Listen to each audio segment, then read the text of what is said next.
It was the middle of summer in Sydney, Australia, and on this day, as the sun was on the cusp of setting, I found myself at my best friend Graham and I's favorite spot, Sydney Harbour National Park. It was a place where we'd often come to whenever we needed to have difficult heart-to-heart conversations about something, and tonight was no different. My heart began racing at the thought of what I'd have to do. "Just keep it together, Thomas," rang a voice inside my head. "Whatever you do, don't let yourself back out of this, because you never know how many chances you'll get to tell Graham how you feel." A few moments later, out of the corner of my eye, I saw Graham approaching, and my stomach became all fluttery inside as I found myself starting to overthink everything that I was about to do. What if it doesn't go well? What if he reacts poorly to the news? "So I've heard you've got something to tell me, Thomas?"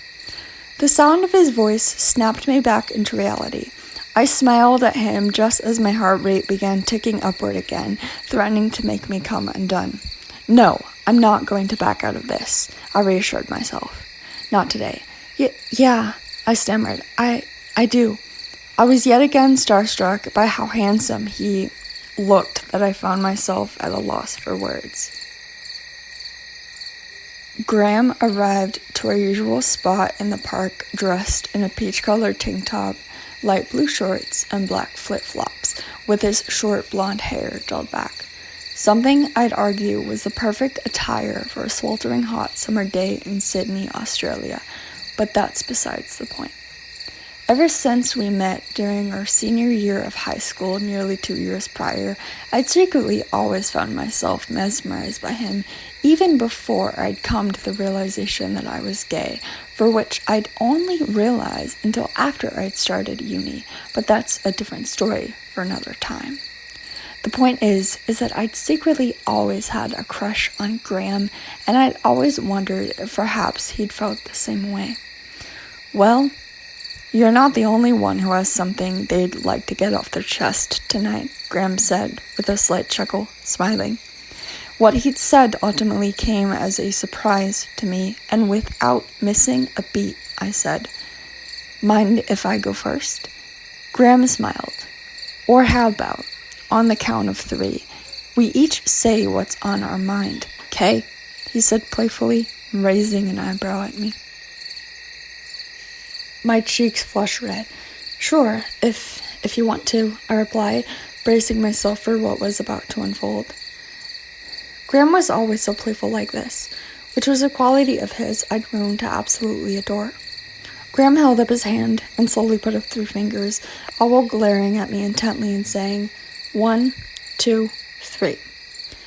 As soon as he'd counted to 3, we both blurted out our answers so fast that, at first, it was unintelligible and difficult to understand what had been said.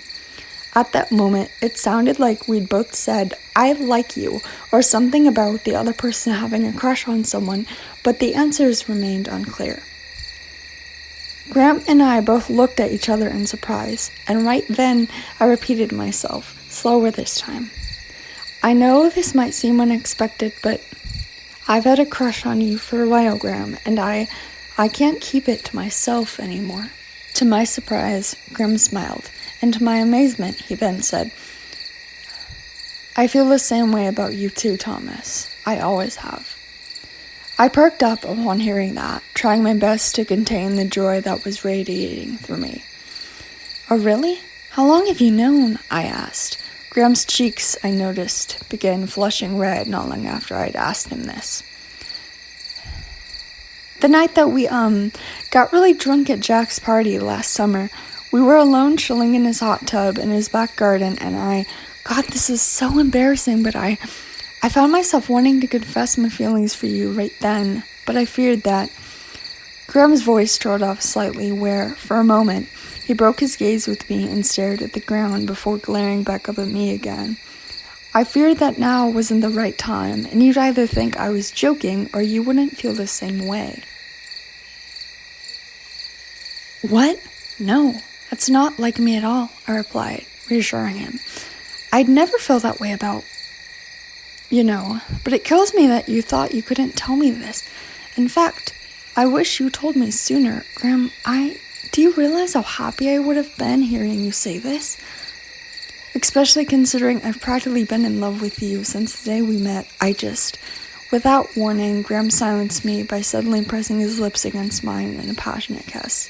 When we broke apart, he looked at me lovingly and said, "So I guess you're not the only one with suppressed feelings, am I right?" "Yeah, I guess not," I replied, grinning from ear to ear. "And now that they're out in the open, I guess we don't have to hide anymore," Graham replied. His lips were still inches from mine. "God, you don't know how happy this makes me," he said before kissing me again. "You don't know how happy this makes me either," I thought. To finally not only have your lips against mine, but to also hear you say that you liked me back, and had for quite a long time, filled me with so much joy that I wanted to scream it from the rooftops for all the world to hear. We stayed in the park until the sun had fully set, and together, on our way home, we walked hand in hand, overcome with joy and excitement over how well this night had gone. And through it all, I couldn't have asked for anything more perfect, seeing as it filled me with excitement and optimism over where things with Graham and I would go. If anything, I couldn't wait to see how things between us would unfold, but it was a journey I found myself eager to explore.